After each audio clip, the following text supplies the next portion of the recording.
In the year 2094, during what was expected to be a routine geological survey near the Moon's south pole, Commander Rhea Morgan and her international team of astronauts uncovered something that would change humanity's understanding of the universe forever: a strange metallic structure buried beneath layers of lunar dust, half exposed after a minor moonquake shifted the terrain. At first glance, the team believed it was an old probe from an earlier mission, possibly Chinese or European, but closer inspection quickly ruled that out. The material was unknown smooth as glass, but harder than diamond, cold to the touch, yet pulsing faintly as if it were alive. There were no markings, no panels, no visible entry points, and most disturbingly, no reflection on the scanners. The object defied classification. After hours of silent debate and risk analysis, the team decided to breach it using high-frequency laser cutters. To their surprise, the hull gave way easily, opening not with a burn or blast, but a silent ripple, like water folding inward. What lay inside was not a corridor or chamber. It was something else entirely. The interior stretched far beyond what was physically possible, wider than the ship's outer shell, and every inch of it bent the rules of perception. The walls shimmered like moving oil, and there was no clear up or down, no floor or ceiling, just shifting patterns, strange lights, and a sense of falling without motion. Rhea's voice, when she spoke, echoed oddly, and the sound seemed to bounce back a moment before she finished speaking. Gravity failed. Flashlights didn't work the same way. They lit the space around them, but shadows moved independently, as if alive. Crew members tethered by safety lines reported different experiences in the same room. One claimed to see a hallway stretching forever. Another saw mirrored versions of themselves walking backward, and one simply screamed and tore off his helmet before passing out.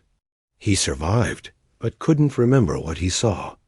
Cameras glitched, and transmission feeds to Earth became scrambled the moment they entered the vessel. Clocks lost time. Data packets returned distorted or repeated, as though the ship itself was intercepting the signal and rewriting it.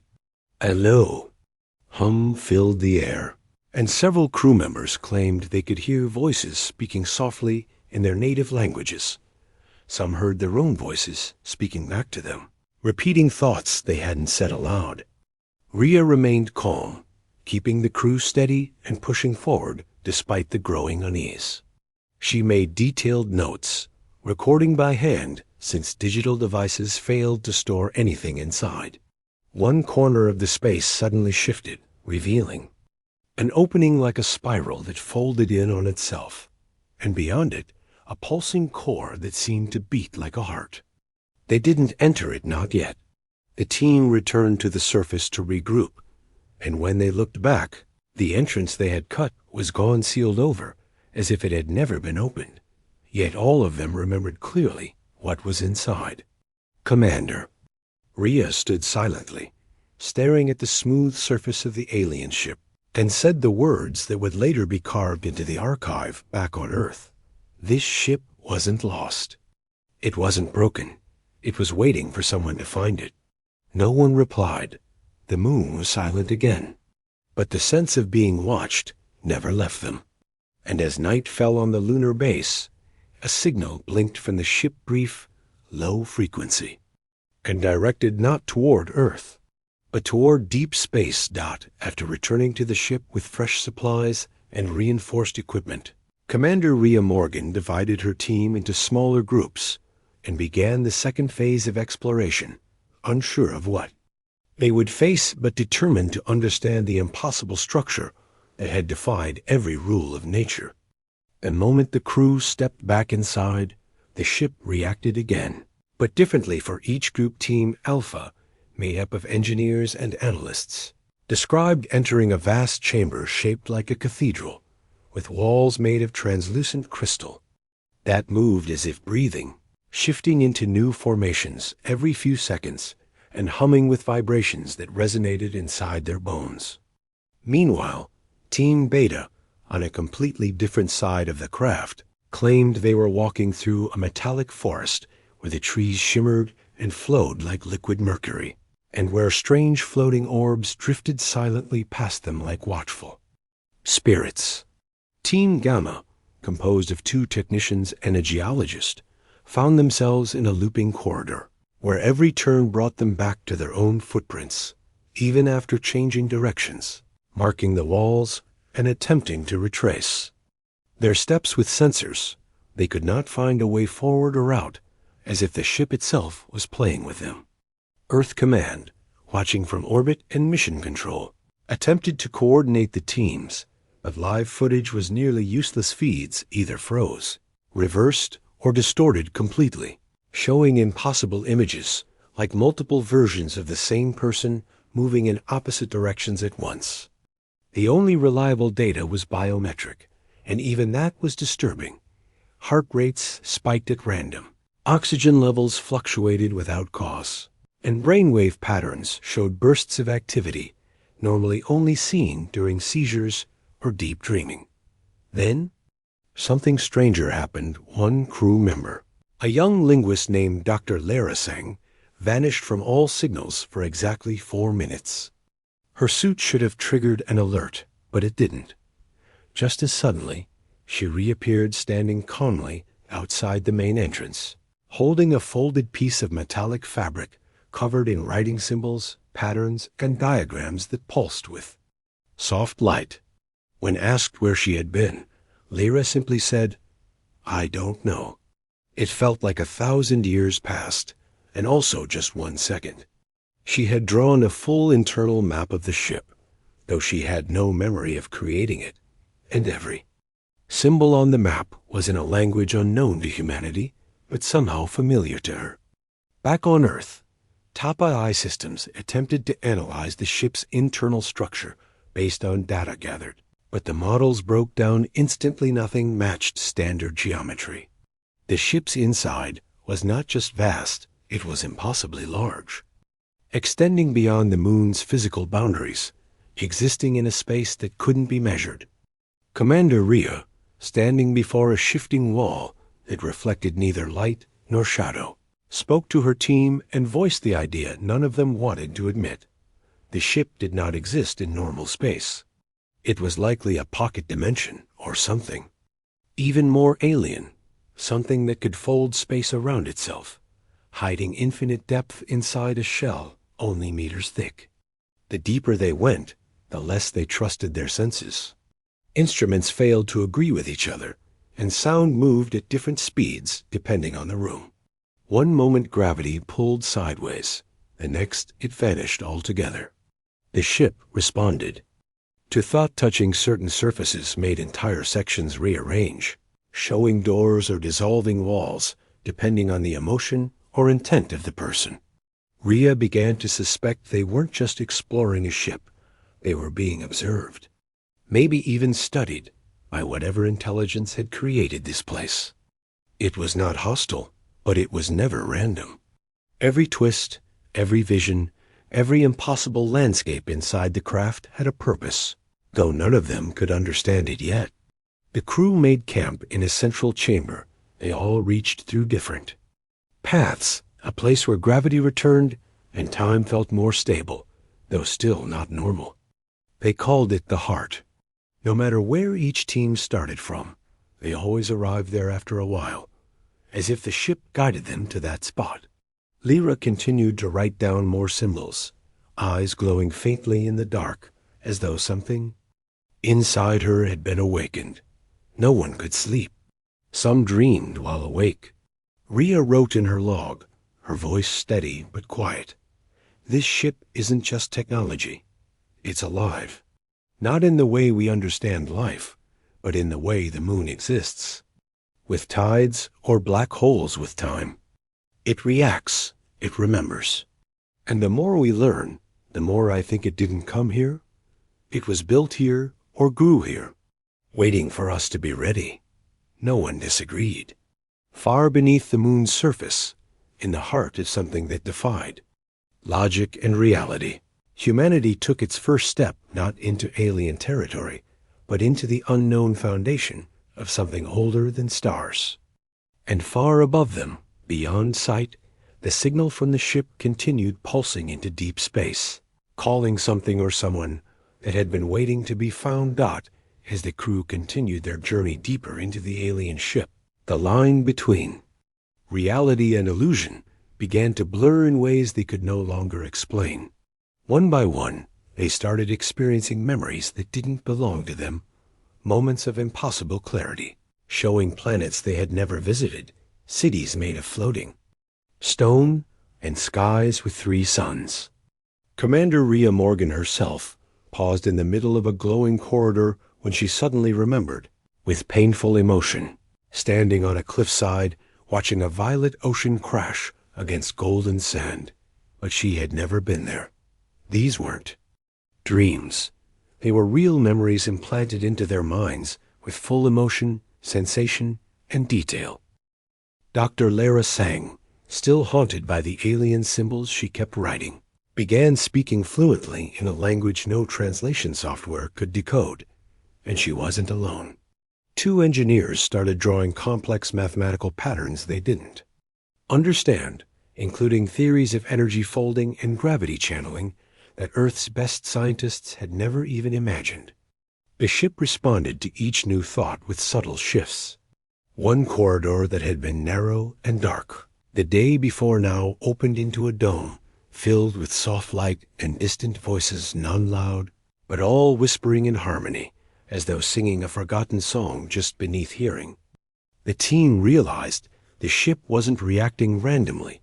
It was responding directly to their minds, shaping itself not only around physical presence, but around thought, memory, and even emotion. Rooms vanished and appeared based on feeling. One crew member who panicked after seeing the ceiling ripple, like water, found herself suddenly back at the entrance without ever walking. Another, who stared calmly into a glass-like wall, saw it pull away to reveal an entire alien city frozen in time, its spires and towers gleaming with light, untouched by dust or decay. Rhea watched all of this carefully, piecing the puzzle together. In her mind, this ship wasn't just alive in a way a machine could be alive. It was more like a construct built by something far beyond humanity's reach, something intelligent, ancient, and endlessly patient. It wasn't trying to harm them. It was teaching, guiding, testing. But the question that burned in her chest was the one no one could answer. Why humans? Why now? Why had this ship waited silently beneath the lunar surface for who knew how long, only to awaken the moment they stepped close? The answer came in the most unexpected way. While navigating a newly revealed passage near the ship's center, a place no one had seen until then, they discovered a door unlike any other, one that shimmered like a curtain of starlight. The moment Rhea touched it, it opened without sound, revealing a single, quiet chamber with no shifting walls or strange colors. Inside was a pod, sleek, silver, and humming with power, and suspended within was a being. At first glance, it looked human, almost, but its skin had a faint glow, like light beneath the surface, and its eyes, though closed, moved rapidly behind the lids, as if dreaming. The pod's controls showed no language, just pulses of light that changed when Rhea stepped closer. Everyone stood in silence, unsure whether to feel awe or fear. No one knew what this being was or what it meant. Was it the creator of the ship? A survivor of a forgotten civilization? A message? As they stared, Lara whispered words she didn't remember learning. "He waits because we are ready now." No one spoke. Something about that sentence echoed with terrible weight. The memories, the illusions, the voices, it all pointed to one truth. The ship wasn't just showing them knowledge. It was preparing them for something. A connection had been made, and humanity had been chosen not as an accident, but as a decision made long ago, perhaps even before Earth had discovered fire. Rhea stood over the pod and reached out her hand, but didn't touch the glass. "This isn't exploration anymore," she said quietly. "It's first contact, and it didn't come from the stars. It was here, waiting, for us to become something more." As the crew backed away in quiet reverence, the chamber dimmed, and the pod began to hum louder. The being inside moved its hand slightly, fingers twitching. Something was waking up, and the galaxy would never be the same. As the crew stood frozen in silence around the glowing stasis pod, the chamber dimmed even further, and a soft vibration filled the air, not from any machine, but from something deeper, like a shared pulse in their bones. The being inside the pod stirred, not opening its eyes, yet every person in the room suddenly felt a presence within their thoughts. It didn't speak in words, and yet each of them understood the same message at once. This was not an alien, not in the way they had imagined. It was human, or what humanity had once been long before memory, before cities, before even recorded time. A distant ancestor, preserved through a technology so advanced it bent space and thought itself, sent not just across space, but through time, arriving here in a moment it somehow always knew would come. The being didn't move its lips, but Rhea, and her team heard glimpses of a lost civilization that once rose on Earth, long before ice ages or pyramids, a species that touched the stars and saw too much. That ancient humanity had found something beyond the edges of thought, and when they did, they made a choice: to fall back, to hide their knowledge, to lock away all they had become until the world was ready to bear the weight of Hoyt. Truth again. The ship wasn't a vessel. It was a memory vault, a gate, a sentinel resting beneath the moon's surface, waiting for the spark of rediscovery. And now it had awakened, not to reveal itself out of pride, but out of necessity. The crew watched as strange lights danced across the walls, forming scenes they didn't understand, vast spirals of stars collapsing into singular points of silence, great rivers of light moving across galaxies, and then shadows. Something was coming. Not a weapon or an army, but a presence, a wave moving from beyond the galactic rim, not to conquer with violence, but to consume through thought, absorbing every mind, rewriting identities, and leaving behind only a hive of hollow purpose. The being showed them civilizations that had already been taken, whole worlds quieted into one mindless hum. And now Earth was next. The crew felt a chill beyond the cold of the lunar surface. This wasn't just first contact. It was a warning, a passing of a forgotten torch from an ancient humanity to the one now standing at the edge of revelation. The ship had been placed here with purpose, anchored in time and bound to the moon, the same place the first spark of contact had happened long, long ago. Commander Rhea felt her knees weaken under the weight of the truth. Earth's history was incomplete, missing an entire age of greatness that had hidden itself for its own protection. They had left signs, clues, myths, and now this ship, the last gate to the memory of what once was and what must be again. One by one, the crew were shown visions of technologies lost to time machines that could bend gravity, cities built from thought, energy drawn from the vacuum of space. Not dreams, not imagination, instructions. The being was not here to fight, but to awaken. It had waited to find minds strong enough to bear the memory, to carry the burden of preparing Earth for what was coming. The crew were no longer explorers. They were messengers of an ancient truth. The being opened its eyes at last, eyes, not of light or color, but deep wells of memory, and everyone felt a strange calm. It didn't fear the coming wave. It had faced it once and barely survived. Now it offered Earth its only chance to rise again. Rhea reached out, not to touch, but simply to acknowledge. "We are ready," she whispered, not even sure if she believed it, but knowing the moment required those words. The ship pulsed softly, and a single door behind them opened.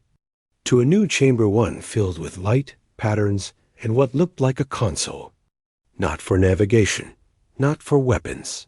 For unlocking what had been hidden in humanity's own DNA, a key planted eons ago for this moment. Earth would not face the coming storm as it was. It would face it as it once had been armed, not with weapons, but with memory, unity, and something far more powerful, the choice to become more than it had ever known. The future had come knocking, and the answer would begin beneath the dust of the moon.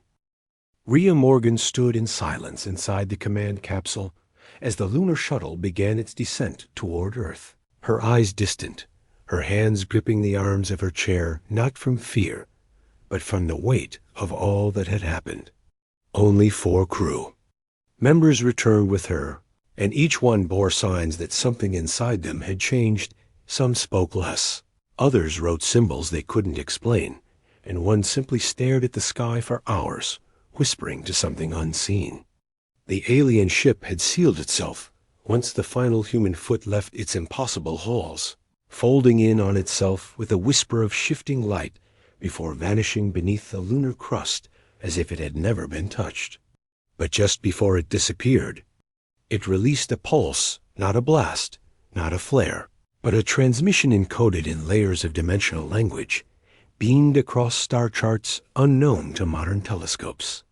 The signal, as later confirmed, traveled not just through space, but through subspace folds, touching ancient beacons and dormant satellites that had never belonged to Earth. Within days, advanced species across the galaxy picked up the pulse, and those who could understand it stopped what they were doing and listened. Earth, once considered primitive, had triggered something old, something many thought was legend. And on Earth itself, changes were already taking place. The alien ship had not left empty-handed, nor empty-handed had it come. It had shared knowledge far beyond human grasp, blueprints for manipulating gravity fields, methods for protecting consciousness through quantum imprinting, and warnings about the entity that consumed minds across galaxies. These weren't weapons. In the traditional sense, they were defenses, keys to survival. As Rhea was debriefed in a sealed facility beneath Antarctica, the world's governments, usually slow, divided, cautious, began to move with unity never seen before. The United Nations dissolved overnight, replaced by a new agency simply called the Continuum Shield. It wasn't military. It was preservation. Scientists from every nation gathered in secret underground vaults, decoding the data recovered from the ship, some of which was still rewriting itself in real time. The most gifted physicists and mathematicians were humbled by what they saw: equations that bent logic, machines that required no fuel, and diagrams of technology that merged with thought itself. Still, none of it was taken for granted. Humanity didn't see itself as chosen, only warned. The crew that returned were never the same, and Rhea often found herself watching the moon at night, waiting for signs it would open again.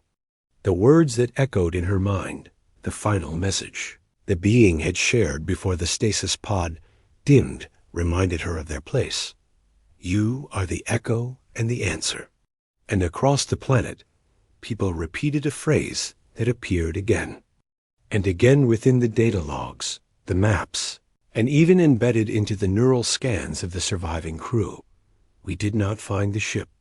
It found us. It became more than a quote. It became a truth whispered in research labs, etched into the walls of launch bays, spoken quietly in newly built observatories, staring deep into the unknown. Humanity had not stumbled into greatness. It had been waiting to be reminded of who it once was and who it would need to become again. As years passed, Earth changed. Cities powered by gravity fields began to rise. Thought archives replaced traditional memory storage. Shield grids formed invisible barriers around major population centers, not from one another, but from something farther away. For the first time in human history, the planet was no longer thinking of war, profit, or division. It was preparing. not to strike first, but to survive what was coming. And in quiet corners of the galaxy, ancient species began adjusting their star charts, reviewing old warnings they thought were myths, and marking Earth with a new color, not red for danger, not green for life, but silver for unknown potential. The message had gone out. The stars had listened. And though no one knew when the consuming wave would arrive, every mind, from the smallest moon colony to the largest artificial world, understood the truth.